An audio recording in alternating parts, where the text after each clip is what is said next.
جبکہ آخر میں جڑ کر پاسٹ ٹینس بناتی ہیں۔ دیکھیں، شروع کی الف کا مطلب ہوگا میں، تے کا تو، نون کا ہم، اور یہ کا وہ۔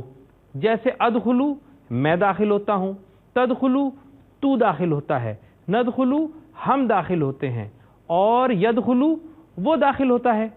اب چونکہ اعبدو کے شروع میں الف ہے یعنی میں، اس لیے اعبدو کا ترجمہ ہوگا میں عبادت کرتا ہوں، اور تعبدون کے شروع میں تے ہے یعنی تم، اس لیے تعبدون کا ترجمہ ہوگا تم عبادت کرتے ہو۔ پھر اسی طرح اگر شروع میں الف ہو یا نہ ہو لیکن دوسرے یا آخری حرف پر ساکن ہو تو اب یہ حکم بن جائے گا، جیسے ادخل تو داخل ہو، اسی لیے قل کا ترجمہ ہوگا اے رسول آپ فرما دیں۔ پھر اسی طرح لفظ کے آخر میں زبر یا الف ہو تو اس کا ترجمہ ہوگا وہ، جیسے دخلا وہ داخل ہوا، اور دخلو وہ داخل ہوئے۔ پھر تے زبر تا کا ترجمہ ہوگا تو، جیسے دخلتا تو داخل ہوا، اور تم کا ترجمہ ہوگا تم، جیسے دخل تم داخل ہوئے، اور نون الف نا کا ترجمہ ہوگا ہم یا ہمارا، جیسے دخلنا ہم داخل ہوئے، اور ربنا ہمارا رب۔ آخر میں یا ہو تو اس کا ترجمہ ہوگا میرا، جیسے ربی میرا رب۔ اب چونکہ عبدتم کے آخر میں تم ہے جس کا ترجمہ ہوگا تم، اور لی اور دینی کے آخر میں یا اور زیر ہے جو یا کی قائم مقام ہے، اس لیے لی کا ترجمہ ہوگا میرے لیے، اور دینی کا ترجمہ ہوگا میرا دین۔ اس کے بعد یاد رکھیں کہ آخر میں آنے والی کا ترجمہ ہوگا تیرا یا تمہارا، جیسے ربو کا تیرا رب، اور ربکم تمہارا رب۔ اب چونکہ لکم اور دینکم کے آخر میں کم ہے جس کا ترجمہ ہوتا ہے تمہارا، اس لیے لکم کا ترجمہ ہوگا تمہارے لیے، اور دینکم کا ترجمہ ہوگا تمہارا دین۔ پھر آخر میں آنے والی ہا کا ترجمہ ہوگا اس کا یا ان کا، جیسے ربوہو اس کا رب، ربوہا اس کا رب لیکن مؤنث کے لیے، اور ربوہم ان کا رب۔ ناظرین آئیں اب ہم سورہ کافرون کا مشترک مفہومی ترجمہ کرتے ہیں۔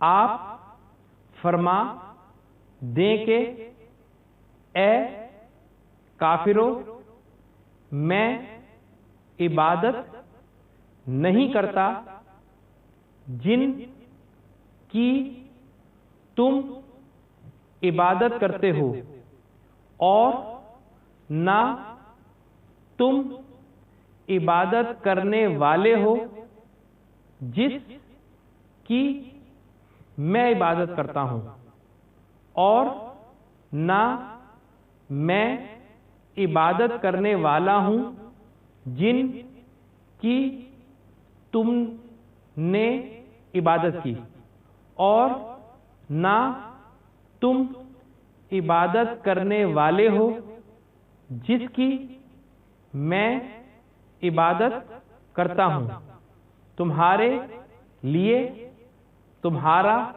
دین، اور میرے لیے میرا دین۔ اعوذ باللہ من الشیطان الرجیم، بسم اللہ الرحمن الرحیم، قل یا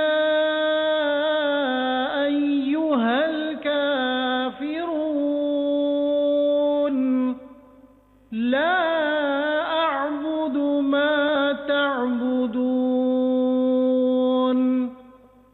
ولا انتم عابدون ما اعبد ولا انا عابد ما عبدتم ولا انتم عابدون ما اعبد لكم دين